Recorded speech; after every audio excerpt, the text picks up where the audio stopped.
सुनाओ BSE limited, अब देखिए 3,000 का प्राइसिंग हम इंटरडे में छू चुके हैं एंड वहां से हल्का सा प्रॉफिट बुकिंग आया है। 2,933 रुपए पर क्लोजिंग हमें देखने मिली है। क्या हम 3,000 रुपए के पार निकलने वाले हैं? Hi, this is Dev and watch it is diary. क्या यहाँ पर इस प्राइसिंग पर बाई करना बहुत सेफ रहेगा या नहीं है, ये थोड़ा समझते हैं। क्या वेट करना चाहिए नए बायर्स को? तो अभी देखिए, समझिए इस बात को कि लगातार कुछ भी चलता नहीं रहेगा। आपको ऊपरी लेवल से प्रॉफिट बुकिंग तो देखनी ही पड़ेगी, सिंपल सी बात है। क्योंकि कोई यहां पर ना 2500 पे एंटर किया था, कोई यहां पर 2400 पर एंटर किया था एंड जब यहां पर आपको 600 रुपए पर शेयर का बेनिफिट मिल रहा है तो कुछ इन्वेस्टर ऐसे होते हैं जो बेचते भी हैं। तो यहां पर अगर आप देखेंगे 3,000 रुपए किसी भी स्टॉक के अंदर 2,000 हुआ, 1,000 हुआ, 500 रुपए हुआ, 100 रुपए हुआ, ये सब साइकोलॉजिकल लेवल होते हैं। हम एक साइकोलॉजिकल लेवल 3,000 के आसपास पहुंच चुके हैं एंड वहां से हल्का सा प्रॉफिट बुकिंग हम देख रहे हैं। तो ये प्रॉफिट बुकिंग लाजमी है, बट इंपॉर्टेंट ये है कि क्या ऐसे ही चलता रहेगा? क्या आपने ये तो देखिए यहां पर ना ये जो मूव आया है आपके सामने, ये आया किसकी वजह से? एनएससी की वजह से, एनएससी के फाइनेंशियल, एनएससी के फंडामेंटल की वजह से। आप देखेंगे 2390 पर एनएससी का प्राइस जाना एकदम से, ये बीएसई के लिए काफी यहां पर ना बेनिफिट पहुंचा है। क्यों? अचानक से एनएससी की वैल्यूएशन बढ़ी एंड उसको देखते हुए बीएसई की वैल्यूएशन बढ़ी। सिंपल सा लॉजिक है भाई। अब यहां पर अगर आप देखेंगे एनएससी का प्राइस 25 रुपए घटा एंड एकदम से ये अब दोबारा से बढ़ गया। अगर यहां पर एनएससी के प्राइस में और सर्ज आया तो ये आप ध्यान रखिएगा, वो बीएसई के ऊपर दोबारा से रिफ्लेक्ट करेगा। एंड मार्केट कैप देखिए एनएससी का 5,91,525 पर यहां पर ना आपका पहुंच चुका है। ऑलमोस्ट 6 लाख करोड़ की दहलीज पर हम खड़े हैं। तो उसका रफ ऑफ इंपैक्ट जो है ना वो बीएसई पर है, क्योंकि एनएससी के बाद फिर बीएसई है। सिंपल सी बात आप समझिए, कोई यहां पर ना ऐसा नहीं है कि अलग लॉजिक लगाना पड़ रहा है या फिर आपको जो है ना गणित अलग दौड़ानी पड़ रही है। 65,000 करोड़, मैंने ऑलरेडी आपसे कह दिया था, 65,000 करोड़ का यहां पर ना बेस वैल्यू बीएसई की होनी चाहिए। अब वहां से अगर आप देखेंगे तो मार्केट कितना प्रीमियम देता है, ये मार्केट के ऊपर डिपेंड करता है। तो मार्केट प्रीमियम दे रहा है ऑलमोस्ट, यहां पर ना आप देखेंगे जो बेस आपका मार्केट कैप है उससे डबल हो चुका है। डबल के आसपास हम हैं। 1,20,000 करोड़ के आसपास का मार्केट कैप बीएसई ने छू लिया है इस वक्त। एंड ऑलमोस्ट अगर आप देखेंगे तो जो प्राइस है, मतलब अगर ये आपके सामने ना 1 का 3 ना हुआ होता या 1 का 2 ना हुआ होता तो भाई आज की डेट में जो प्राइस है वो 9,000 रुपए के आसपास पहुंच गया होता या 9,000 से ऊपर निकल गया होता। क्योंकि 1,35,000 का जब मार्केट कैप हिट करेगा, मुझे याद है यहां पर आपका 10,000 रुपए का प्राइस जो है वो ये स्टॉक हिट कर जाएगा। तो आप समझिए कि मैसिव रिटर्न यहां पर ना आपका बना है। और अभी एनएससी का आईपीओ आया नहीं है, इस बात को ध्यान दीजिए। एंड अभी अगर आप देखेंगे तो यहां पर ना फाइनेंशियल इंडिकेटर क्या है, देखिए चलेगा यहां पर ना, बिल्कुल ये तो रहेगा ही मार्केट के अंदर, क्योंकि सब प्ले करेंगे एनएससी के आईपीओ से पहले, ये तो सबको पता ही है। हालांकि ये बात बिल्कुल भी यहां पर ना सही नहीं ठहराती है कि हम लोग ये बात कर रहे हैं कि एनएससी के आईपीओ से पहले बीएसई को प्ले करेंगे। मार्केट सब करता है लेकिन कहने की जरूरत नहीं है। मार्केट सब जानता है लेकिन कहने की जरूरत नहीं है। तो ये बात ना थोड़ी सी एक सही नहीं बैठती है, हमारा कहना सही नहीं बैठता है। मार्केट भले ये चीज करे बट हमारा कहना सही नहीं बैठता, लेकिन बात तो बात है, उसको करनी तो पड़ेगी। पी रेशियो यहां पर ना 89.85 पर पहुंच चुका है 64.10 के अगेंस्ट। मैंने ग्रोथ यहां पर आपको दिखाई कि एनएससी से ज्यादा बीएसई में ग्रोथ इस बार देखने को मिली है। ईयर ऑन ईयर बेसिस पर आपका 100% के आसपास का यहां पर ना ग्रोथ देखने को मिली है। 100%, ये मामूली नहीं है।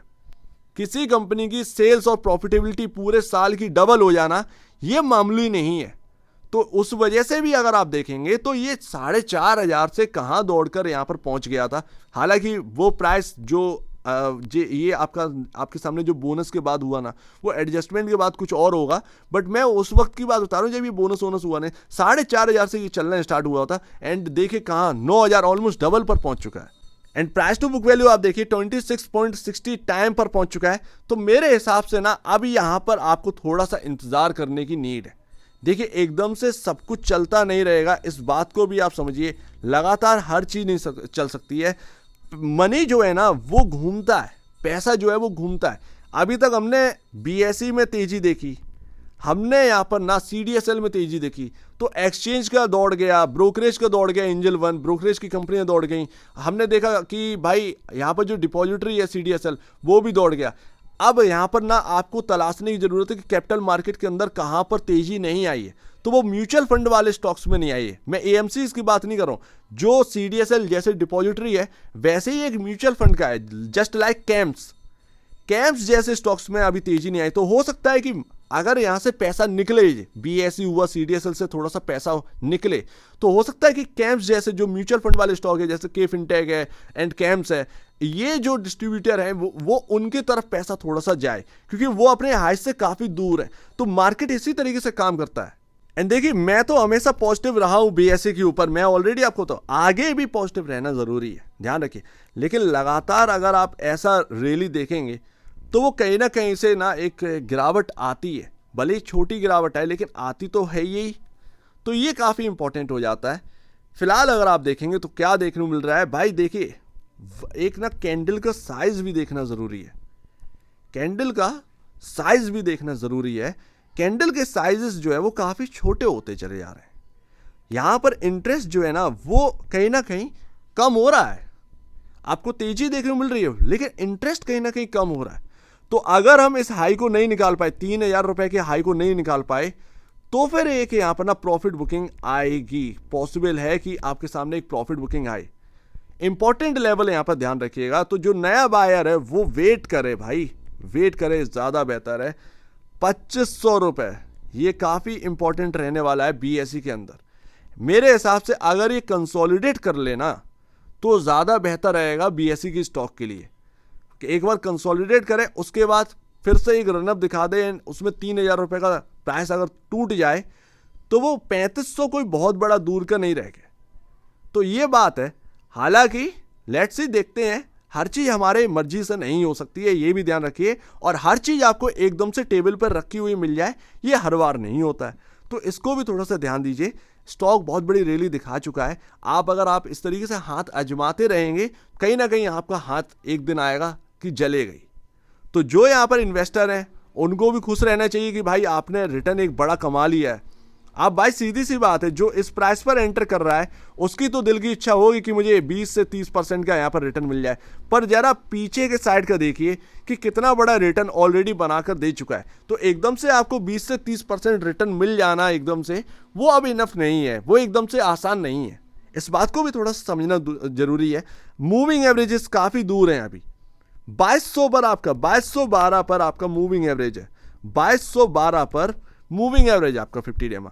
तो आप इस बात को समझिए, आप चल रहे हैं 2933 पर, मूविंग एवरेज है 2212 पर।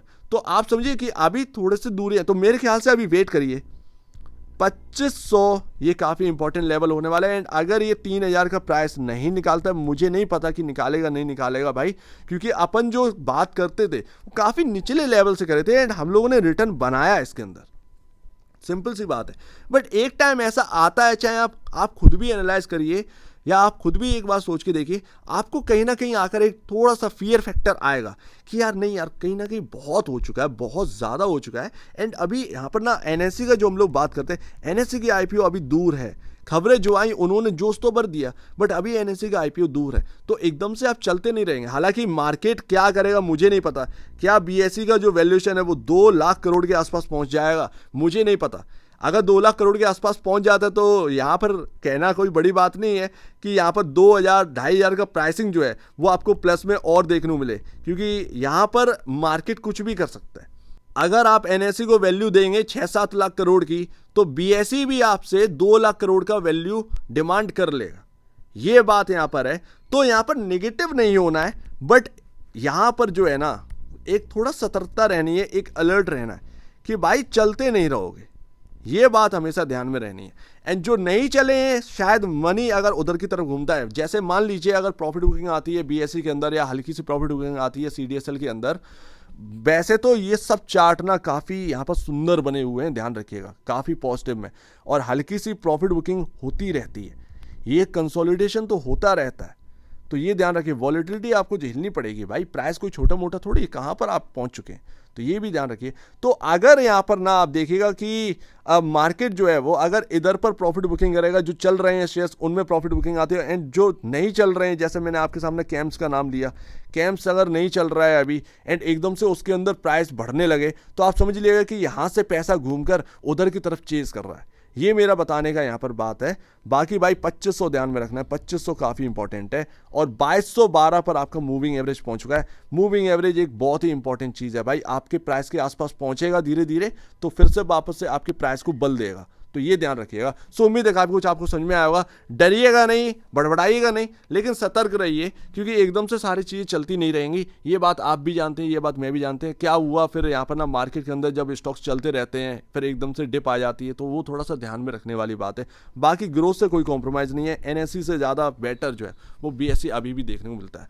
सो उम्मीद है काफ़ी कुछ आपको समझ में आया होगा। एक बार निवेश से पहले या बेचने से पहले अपने ब्रोकर एडवाइस से जरूर सलाह लीजिएगा, या खुद की स्टडी करेगा, उससे बेहतर कुछ भी नहीं है। खुद की स्टडी मस्ट है। तो आप दीजिए मुझे वीडियो देखेंगे, बहुत धन्यवाद दोस्तों।